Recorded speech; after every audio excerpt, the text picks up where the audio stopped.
nakaraang taon, tinalakay ng I Wonder kung ano ang mga naging kontribusyon ni Dr. Jose Rizal sa pagmamahal sa ating sariling wika at sa kauna-unahang tula na isinulat niya sa wikang Pilipino. Ang sa aking mga kabata, dito raw hango ang linyang ang hindi magmahal sa sariling wika ay higit pa sa hayop at malansang isda. Ang hindi magmahal sa kanyang wika, mahigit pa sa hayop at malansang isda.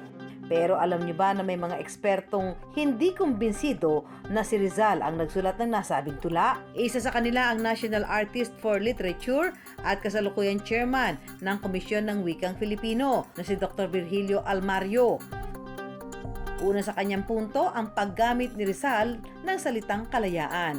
Noong mga panahong yun daw kasi na sinasabing sinulat ni Rizal ang tula, ang pagbaybay o pagsulat ng salitang kalayaan, ginagamitan ng titik C bilang panimula at hindi K. Nangangahulugan hindi raw akma sa panahon ang pagkakasulat sa tula. Yung spelling form nung panahon ng Amerikano. Hindi spelling form nung panahon ni Rizal. Kaya ikukumpara mo, si Rizal kasi sumulat sa Tagalog eh.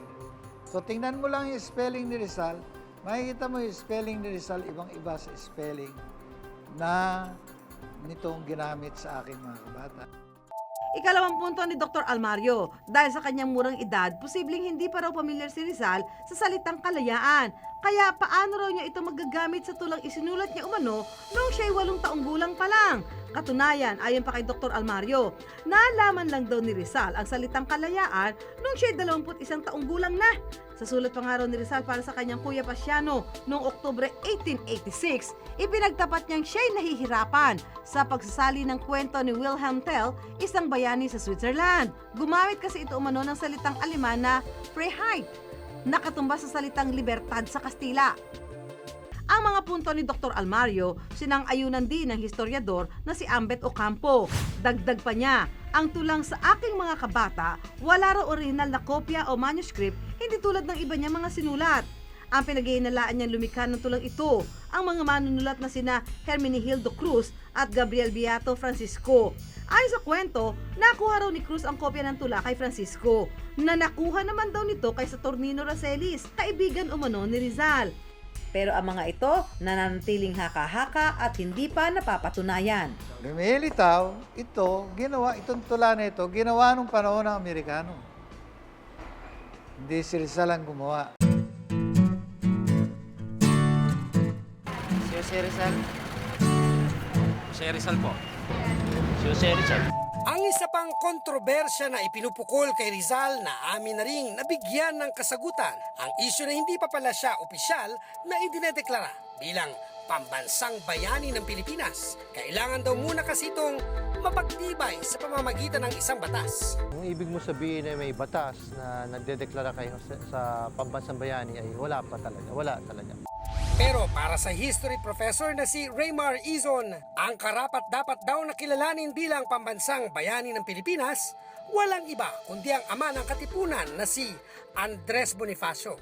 6 na taon pa lang daw si Professor Raymar, inaral na niya ang buhay ni Bonifacio. At ngayong nasa larangan na siya ng pagtuturo, mas lalo raw siyang nakumbinsi na si Bonifacio ang karapat-dapat sa titulong ito. Na kay Bonifacio talaga, yung malinaw na konsepto kung paano mo mamahalin ang bayan. Sir, sinulat naman ni Rizal ang Nolet El Pili para sa bayang Pilipino. Una, kung talaga sa bayang Pilipino, bakit sa Kastila? Hindi naman talaga lahat ng Pilipino marunong magkastila. Bakit naman naging bayani si Bonifacio? Una, nakataal siya sa bayan talaga.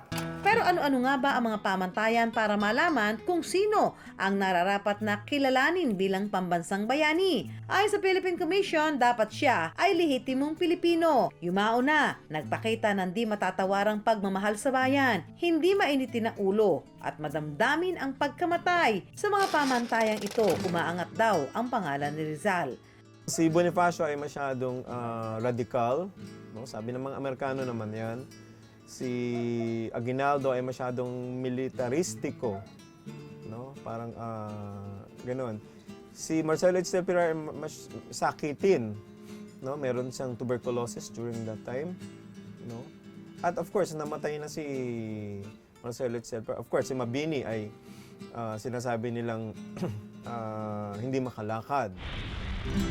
At sa batikos naman ng ilang kritiko ng mga Amerikano umano ang humirang kay Rizal bilang pambansang bayani, may paglilinaw dyan ang isa sa ating eksperto. Bago pa piliin ng mga Amerikano si Rizal bilang pambansang bayani, no? Pinili na si Rizal ng mga kapwa niya Filipino sa isang manifesto noong 1897 sa pamamagitan ni Emilio Aguinaldo. So maraming nag-sign doon sa pagpili kay Rizal bilang bayani ng Republika ng mga Tagalog.